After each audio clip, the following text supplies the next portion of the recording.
नमस्कार, pulse 24 news देख रहे हैं आप और मैं हूं आपके साथ आफरीन बानो। वक्त हो गया है यूपी यूके बुलेटिन का, लेकिन उससे पहले एक नजर इस वक्त की हेडलाइंस पर। दिल्ली दौरे पर उत्तराखंड के सीएम पुष्कर सिंह धामी, केंद्रीय जल शक्ति मंत्री सीआर पाटिल से सीएम धामी ने की मुलाकात। राज्य के विकास से जुड़े विभिन्न मुद्दों पर हुई चर्चा। लखनऊ में कौशल विकास मेला का उद्घाटन। उत्तर प्रदेश के मुख्यमंत्री योगी आदित्यनाथ ने किया शुभारंभ। कहा, प्रदेश में कार्य और मानव संसाधन की कोई कमी नहीं। मसूरी में शराब की दुकान खोलने से महिलाओं में आक्रोश। महिलाओं ने अपना रोष जताते हुए किया प्रदर्शन। एसडीएम को ज्ञापन सौंपकर की दुकान को बंद करने की मांग। उत्तर प्रदेश में कांवड़ यात्रा को लेकर प्रशासन अलर्ट। एडीजी मनु भास्कर ने कहा, बैठक में ट्रैफिक डाइवर्जन का लिया निर्णय। स्थानीय लोगों की तरफ से भी किया जा रहा सहयोग। बुलेटिन की शुरुआत बड़ी खबर के साथ करेंगे। उत्तराखंड के मुख्यमंत्री पुष्कर सिंह धामी ने दिल्ली में केंद्रीय जल शक्ति मंत्री सीआर पाटिल से मुलाकात की और राज्य के विकास से जुड़े विभिन्न मुद्दों पर चर्चा की। सीएम ने केंद्रीय मंत्री से राज्य के पूर्व में अनुशंसित 21 जल विद्युत परियोजनाओं में से 5 को क्रियान्वित करने का अनुरोध किया है। अगली खबर उत्तर प्रदेश से है, जहां मुख्यमंत्री योगी आदित्यनाथ ने कौशल विकास मेला का उद्घाटन किया। इस दौरान अपने संबोधन में मुख्यमंत्री योगी आदित्यनाथ ने कहा, पिछले 8 वर्ष के अंदर इस बात को महसूस किया होगा आपने कि कानून व्यवस्था अच्छी होती है, सरकार की नीयत ठीक होती है तो देखते ही देखते निवेश की भी झड़ी हमें देखने को मिलती है। 15 लाख करोड़ रुपए से अधिक निवेश के प्रस्ताव उत्तर प्रदेश के अंदर आए और 15 लाख करोड़ के ये सभी निवेश के प्रस्ताव प्रदेश के अंदर युवाओं के लिए नए अवसर भी प्रदान करते हैं। आपने पिछले 8 वर्ष के अंदर इस बात को महसूस किया होगा कि कानून व्यवस्था अच्छी होती है, सरकार की नीयत ठीक होती है तो देखते ही देखते निवेश की भी झड़ी हमें देखने को मिलती है। 15 लाख करोड़ रुपए से अधिक के निवेश के प्रस्ताव यूपी के अंदर आए और 15 लाख करोड़ के ये सभी निवेश के प्रस्ताव प्रदेश के अंदर युवाओं के लिए नए अवसर भी प्रदान करते हैं।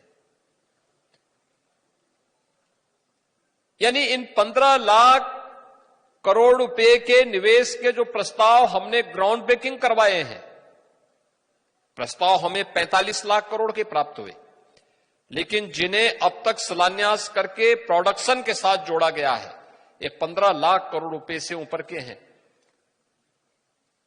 इनमें लाखों युवाओं के लिए नौकरी के अवसर हैं और इसीलिए मैं बार बार कहता हूं कि इन इंस्टीट्यूशंस को इंडस्ट्री के साथ हमें जोड़ना पड़ेगा, क्योंकि अगर ये जुड़ेंगे तो उस इंडस्ट्री की डिमांड क्या है, उसकी मांग क्या है, उसके अनुरूप हम कार्यक्रम को आगे बढ़ा सकते हैं। उत्तर प्रदेश में कार्य की कमी नहीं, कार्य की भी कमी नहीं है और मानव संसाधन की भी कमी नहीं है। हमारे पास स्केल है, लेकिन उस स्केल को स्किल में बदलने के लिए ही ये सभी प्रयास प्रारंभ किए गए हैं, जिसके अंतर्गत प्रदेश सरकार 2 करोड़ युवाओं को डिजिटली सक्षम बनाने के लिए स्मार्टफोन और टैबलेट उपलब्ध करा रही है। 50 लाख युवाओं को अब तक हम उपलब्ध करा चुके हैं।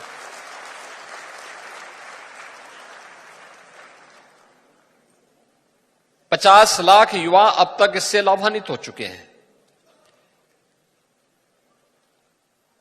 प्रदेश सरकार ने टाटा टेक्नोलॉजीज के साथ मिलकर के 150 आईटीआई को जिस रूप में न्यू एज टेक्नोलॉजी के साथ जोड़ करके इंडस्ट्री और मार्केट की डिमांड के अनुरूप उस प्रकार की ट्रेड और ट्रेनिंग के साथ जोड़ने का काम किया है। यह एक नए उत्तर प्रदेश के युवाओं के जो स्केल है उसको स्किल में बदलने के लिए किए जाने वाले प्रयास का ही एक दूसरा उदाहरण है। कि 150 ITI केवल ITI न रहे, बल्कि यह हब एंड स्पोक मॉडल पर काम कर सके। लगभग 400 के आसपास गवर्नमेंट ITI प्रदेश के अंदर संचालित है और लगभग 3000 ITI निजी क्षेत्र के द्वारा भी संचालित है। गवर्नमेंट के स्तर पर संचालित ITI में फीस कुल 40 रुपया है। निजी क्षेत्र में भी जो ITI हैं, उन ITI में भी गवर्नमेंट वहां पर बहुत सारी इंसेंटिव देती है, खासतौर पर पढ़ने वाले छात्रों के लिए स्कॉलरशिप देती। मिशन एक्सियोम 4 के तहत अंतर्राष्ट्रीय अंतरिक्ष स्टेशन में गए भारतीय अंतरिक्ष यात्री शुभांशु शुक्ला अपने अन्य साथियों के साथ स्पेस से धरती पर लौट रहे हैं। ऐसे में उत्तर प्रदेश के उप मुख्यमंत्री केशव प्रसाद मौर्य ने कहा, शुभांशु शुक्ला के साथ देश के 140 करोड़ लोगों की शुभकामनाएं थी। वे मिशन को सफलतापूर्वक पूरा करके धरती पर वापस आ रहे हैं। पूरा देश उनका स्वागत करता है क्योंकि वे लखनऊ उत्तर प्रदेश के थे, तो लखनऊ और उत्तर प्रदेश में एक अलग प्रकार की खुशी है। ये देश के लिए एक ऐतिहासिक उपलब्धि है। वे जब अंतरिक्ष में थे तब प्रधानमंत्री ने उनसे बात करते हुए कहा था कि वहां ये भी संभावना तलाश कर आइएगा कि अंतरिक्ष में भारत का स्पेस स्टेशन कैसे बन सकता है। उन्हें एक अलग लक्ष्य भी प्रधानमंत्री ने दिया था। शुभांशु शुक्ला भारत का भविष्य हैं और भारत को उन पर बहुत गर्व है। बड़ा मिशन था जिसको लीड किया था शुभांशु। देखिए, शुभांशु शुक्ला जी के साथ देश के 140 करोड़ लोगों की शुभकामनाएं थी। वह मिशन को सफलतापूर्वक पूरा करके धरती पर आ रहे हैं। पूरा देश उनका स्वागत करता है, अभिनंदन करता है। क्योंकि वो लखनऊ और उत्तर प्रदेश के थे, तो उत्तर प्रदेश और लखनऊ में एक अलग प्रकार की खुशी है। मैं तो उनके घर पर भी गया था, उनके माताजी से, पिताजी से और परिवार के सदस्यों से मिला, और यह देश के लिए ऐतिहासिक उपलब्धि है। और आने वाले समय में अंतरिक्ष में जो स्पेस स्टेशन बनाने के लिए माननीय प्रधानमंत्री जी ने उनसे अंतरिक्ष में जब थे तो बात करते हुए कहा था कि वहाँ यह भी संभावना तलाश करके आइएगा कि वहाँ पर भारत का जो अंतरिक्ष का स्पेस स्टेशन है वो कैसे बन सकता है। तो उनको एक अलग प्रकार का भी लक्ष्य माननीय प्रधानमंत्री जी ने दिया था, और मुझे लगता है शुभांशु शुक्ला जी बहुत होनहार हैं, बहुत प्रतिभावान हैं और भारत के भविष्य हैं, और भारत को, उत्तर प्रदेश को, लखनऊ को उन पर बहुत गर्व है। सोनभद्र जनपद के ऊर्जा विभाग में कार्यरत संविदा विद्युत कर्मियों ने वेतन भुगतान में की गई भारी कटौती को लेकर नाराजगी जाहिर करते हुए काम का बहिष्कार कर दिया है। मामला चौपन सब स्टेशन का है, जहां दर्जनों संविदा कर्मियों ने परिसर में प्रदर्शन कर अपनी मांगों को लेकर जमकर नारेबाजी की। कर्मियों का आरोप है कि महीने भर काम करने के बावजूद उन्हें आधा अधूरा वेतन दिया जा रहा है और विभागीय लापरवाही के चलते उनका आर्थिक शोषण हो रहा है। प्रदर्शनकारी कर्मचारियों ने चेतावनी दी है कि जब तक वेतन में की गई कटौती की भरपाई नहीं की जाती, वे कार्य पर नहीं लौटेंगे। मेरा नाम संत कुमार और अभियंता 33/11 के विद्युत उपकेंद्र चौपन पे मैं कार्यरत। सर, यहाँ पे अभी कई कर्मचारी हैं जो लाइनमैन हैं संविदा पे, वो प्रदर्शन कर रहे हैं, आरोप लगा रहे हैं कि विभागीय तौर पे लापरवाही में उनका वेतन नहीं मिला है, जबकि वो काम 30 दिन किए हैं, वेतन आधा आया है, कुछ का और कम गया, कुछ का पूरा आया है। ये चीज़ अभी संज्ञान में आई है कि हमारे जो कुछ संविदा कार्यकर्ता हमारे कर्मचारी हैं, उनकी सैलरी में और किए गए कार्य के दिनों में अनियमितता बताई जा रही है। इसकी जांच कर जो जितने दिन कार्य किया है उसका उतने दिन के सैलरी हेतु यहाँ से विभागीय अधिकारियों को भेजा जाएगा। इन्होंने जितने दिनों काम किया है उसकी सैलरी जरूर मिलेगी। आश्वासन तौर पे जैसे कि वो कह रहे हैं हम कार्य का बहिष्कार कर देंगे अगर हमारा वेतन नहीं मिला, ऐसे में आप उनको आश्वासन अपने तरफ पे क्या देते हैं? जैसा कि ये ऊर्जा जनशक्ति ऐप अभी नया आया है, जिससे हम लोग बायोमेट्रिक माध्यम से अपनी उपस्थिति को लगाते हैं। इसमें अगर कोई अनियमितता या कोई गड़बड़ी है तो इसको कुछ अधिकारियों के पास भेजा जाएगा। उनके द्वारा जो है ये चीज़ें सही करके उनके जितने दिन कार्य किए हैं उसका वेतन हासिल दिलाया जाएगा। क्या लगता है ऐप की जानकारी के अभाव में अटेंडेंस नहीं लग पाता या टेक्निकल इशू आ रहा है? टेक्निकली इशू है कि अभी लोग जैसे कि लगा रहे हैं बट लग नहीं रहा है। जैसे आप दिखाइए मोबाइल नहीं कि अभी इनका जो ऑनलाइन कर रहे हैं वो फेस रिकॉग्नाइज नहीं कर रहा है, जिससे कि एब्सेंटी नहीं लग पा रही है। ऐसे ही कई दिनों कर्मचारी द्वारा बताया गया है कि ऐप प्रॉपर काम नहीं कर रहा, जिससे कि अब्सेंट दिखाया गया है। अगर कोई कर्मचारी का अटेंडेंस नहीं लगता है उसके और वो काम कर रहा है तो उसके वेतन मिलने का क्या माध्यम है, कैसे तो उसको उसको जो है कि यहाँ से लिखा पढ़ी करके भेजा जाएगा उच्च अधिकारियों को। उनको मेरा नाम गौतम कुमार सिंह है। गौतम जी, अभी आप लोग यहाँ प्रदर्शन कर रहे हैं, क्या है मामला? सर क्या मैं चौपन सब स्टेशन पे संविदा कर्मी के रूप में कार्यरत हूँ यहाँ पे। और हम लोग की समस्याएं यही है कि सर हम लोग का लगातार 2 महीनों से, पिछले महीने से और इस महीने में भी हम लोग का पेमेंट सर कट के आ रहा है। कितने कर्मचारी होंगे? हमारे जितने भी लाइनमैन हैं यहाँ पे सबका सर पेमेंट लगभग कटा है। क्यों कटा है, क्या कारण है? कारण ये है कि एक ऊर्जा जनशक्ति जो ऐप है उससे हम लोगों को अटेंडेंस लगाना है सर, ठीक है, वो फेस से अटेंडेंस लग रहा है। और कभी कभी ये दिक्कत हो रही है कि यहाँ आने के बाद नेटवर्क का इशू, तो कभी कुछ तो कभी टेक्निकल प्रॉब्लम सर, इसके वजह से हम लोग का पूरा अटेंडेंस नहीं लग पा रहा है। काम पे आप लोग आते हैं? बिल्कुल काम पे सर आते हैं। तो इसके अलावा ऑफलाइन भी अटेंडेंस कहीं बिल्कुल सर, हमारा रजिस्टर पूरा आप चेक कर सकते हैं सर, आप रजिस्टर का फोटो हमारा ले सकते हैं, उसमें सारा अटेंडेंस हम लोग का कंप्लीट है सर। तो इसके बाद भी आपका वेतन क्यों नहीं आया? तो सर अब ये तो अब हमारे जय साहब बताएंगे। किसकी चूक मानते हैं? चूक सर हम इसमें देखिए, अब हम किसी कह सकते हैं, अब हम यहाँ जब हम ठेकेदार को फोन करते हैं तो उन्हें के जरिए ये कहा जाता है कि आपके जय साहब जितना अटेंडेंस बना के भेजे हैं उतना ही हम पेमेंट दिए हैं। तो सर हम किसके पास जाएंगे सर? अब तो जेई ने क्या बताया इस बारे में? जय साहब कह रहे हैं कि हमने तो बना के भेजा था। तो फिर आखिर जेई बना के भेजे और ठेकेदार के यहाँ नहीं गया, तो इसका खामियाजा आप लोग क्यों भुगत रहे हैं? तो सर वही तो बात है ना कि सर हम लोग इसका हमें क्यों भोगा, हमने काम नहीं किया, हमने काम की। तो सर वही तो बात है ना कि सर हम लोग इसका हमें क्यों भोगा, हमने काम नहीं किया, हमने काम किया है, हमको पैसा चाहिए। आगे आप लोग की क्या रणनीति है? अगर सर हमारा पेमेंट मिलना चाहिए। अगर नहीं मिलता है पेमेंट, अगर इस स्थिति तो सर कार बहिष्कार होगा सर, काम नहीं करेंगे हम लोग। कैसे काम करेंगे सर? कितने कर्मचारी होंगे? 16 लोग कर्मचारी हैं हमारे यहाँ। 16 लोग में ये समस्या आई है? सबका बिल्कुल वेतन सर, कटा है? बिल्कुल। 1-2 लोग हैं जिनका पूरा पेमेंट आया सर। अच्छा, तो ये सब स्टेशन का क्या नाम है? चौपन सब स्टेशन। जोगीपुरा पंचायत से प्रधान प्रत्याशी हज्जन नरगिस ने अपने पंचायत क्षेत्र में जनसंपर्क अभियान शुरू कर दिया है। प्रधान प्रत्याशी हज्जन नरगिस ने कहा कि अपने विकास कार्यों के आधार पर जनता के बीच वोटों की मांग कर रही हैं और लोगों को बता रही हैं कि प्रधान पद के अन्य प्रत्याशी ने कभी भी पंचायत के लिए कोई विकास कार्य नहीं किया है। उन्होंने कहा कि ग्रामीण क्षेत्रों में चुनावी बैठक और जनसंपर्क शुरू कर दिया। बीते 5 वर्षों के विकास कार्यों पर निवर्तमान प्रधान हज्जन नरगिस ने कहा कि उन्होंने अपने कार्यकाल में 6 लोगों को प्रधानमंत्री आवास योजना के घर दिलवाए हैं। क्षेत्र में खस्ता सड़कों, नालियों व किसानों के लिए सिंचाई नालों का निर्माण कार्य करवाया है। इसके अलावा विधवा पेंशन, विकलांग पेंशन, वृद्धा पेंशन व श्रम योजनाओं का लाभ क्षेत्रीय ग्रामीणों को दिलवाया गया है। इस क्रम में शक्तिनगर, फौजी कॉलोनी, जोगीपुरा क्षेत्र में जनसंपर्क के दौरान क्षेत्रवासियों ने उनका स्वागत किया। इस दौरान उन्होंने कहा कि क्षेत्र के युवा और मातृशक्ति ने इस बार फिर से ठान लिया है कि इस पंचायत क्षेत्र में निवर्तमान प्रधान हज्जन की फिर से भारी मतों से जीत होगी। माशाल्लाह सर, आपकी तो स्थिति अच्छी लग रही है आपके भी, क्योंकि अब भी मेरे गांव वाले सब मेरे साथ हैं और मैंने सबके लिए सब किया, विधवा पेंशन भी बनवाई है और भूले भी जो किसान लोग थे उनके लिए भूले बनवाई हैं ताकि उनको पानी ठीक से मिल सके। और बाकी आप देख सकते हो मेरे साथ में काफ़ी लोग हैं सपोर्ट पे। इंशाल्लाह वोट भी अच्छे पड़ेंगे।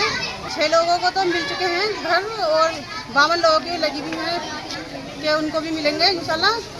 सबके वो है, मैं तो अव्वल दर्जे में ही मान रही हूँ क्योंकि मैंने सभी के साथ दिया है और सब मुझे सपोर्ट कर रहे हैं, तो मैं जानती हूँ कि मेरी सीट पक्की है। मसूरी के पास स्थित दुधली क्षेत्र में राष्ट्रीय राजमार्ग किनारे खोली गई शराब की दुकान ने स्थानीय जनता, विशेष रूप से महिलाओं में आक्रोश नजर आ रहा है। क्षेत्र की महिलाओं ने इस कदम को समाज विरोधी करार देते हुए न केवल विरोध प्रदर्शन किया बल्कि सभासद जसबीर कौर के नेतृत्व में सोमवार को एसडीएम कार्यालय में पहुंचकर जिलाधिकारी देहरादून के नाम ज्ञापन भी सौंपा।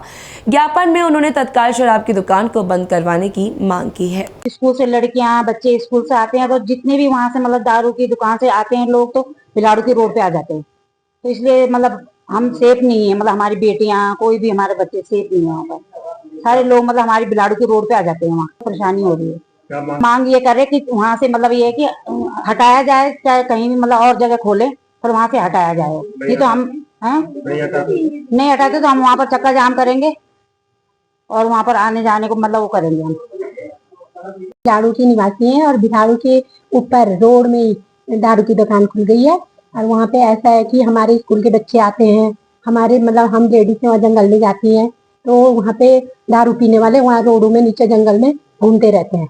तो इससे हमें बहुत परेशानी होती है। यही चाह रहे हैं कि वहाँ से दारू की दुकान हट जाए और हम सेफ रहे, हमारे बच्चे सेफ रहे। हाँ जी, हम आंदोलन करेंगे, हम रोड में चक्का जाम करेंगे। भिलाड़ू क्षेत्र की महिलाएं आई हैं यहाँ पर, क्योंकि वहाँ पर एक सड़क पर बिल्कुल जहाँ पर भिलाड़ू को रास्ता जाता है वहीं सड़क पर एक शराब की दुकान खोल दी गई है, जो पूर्व में सांझा दरबार के पास खुली थी।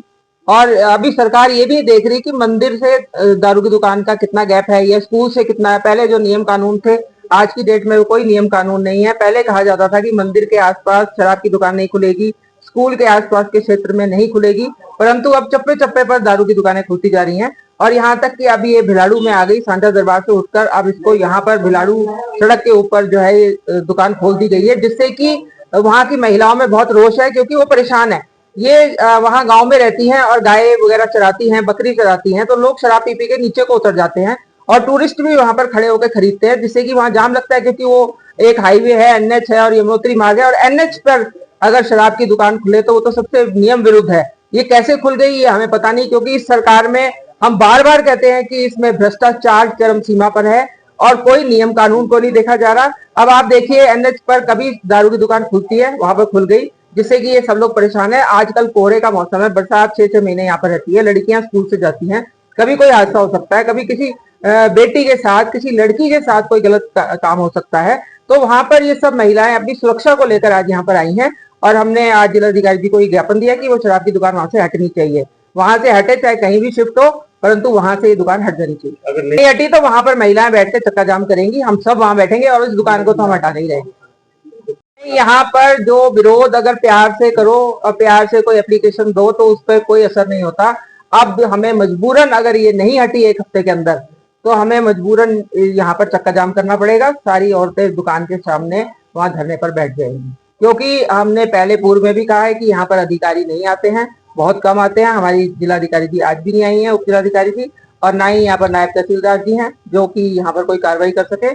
अब वो कब आते हैं और ये कब हमारा ज्ञापन ऊपर तक पहुंचता है, तो हम 1 हफ्ते का टाइम दे रहे हैं। 1 हफ्ते में अगर कार्रवाई नहीं हुई तो हम लोग फिर मजबूरन वहां पर बैठ जाए। एडीजी मनु भास्कर ने कांवड़ यात्रा पर कहा कि श्रद्धालु और कांवड़ यात्रियों के लिए श्रावण मास में परंपरागत रूप से कुछ जगहों पर रूट डाइवर्जन किया जाता है और कहीं पर वन वे किया जाता है।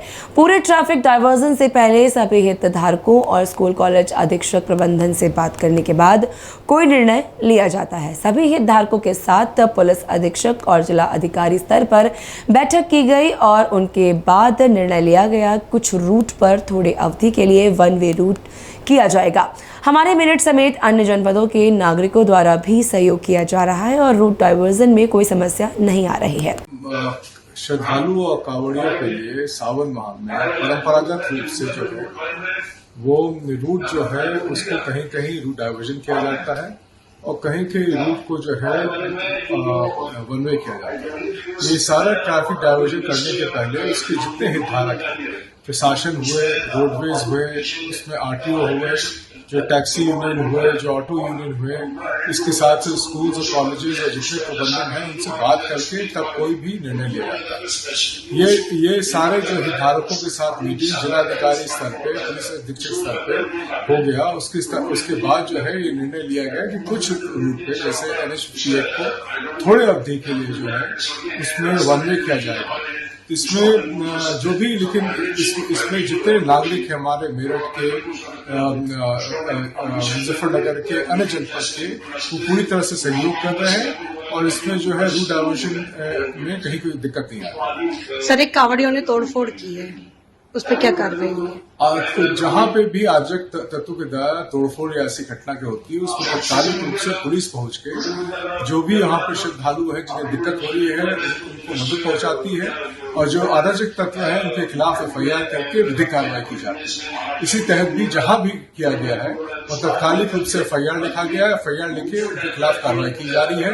कार्रवाई करने के लिए भी अलग अलग टीमें बनाई गई है और CCTV को भी परीक्षण किया जा रहा है ताकि सही लोग को पता कर लिया जाए कि कौन लोग हैं, उनके खिलाफ कार्रवाई की जाए। फिलहाल इस बुलेटिन में मेरे साथ बस इतना ही। आप देखते रहिए Pulse 24 न्यूज। नमस्कार।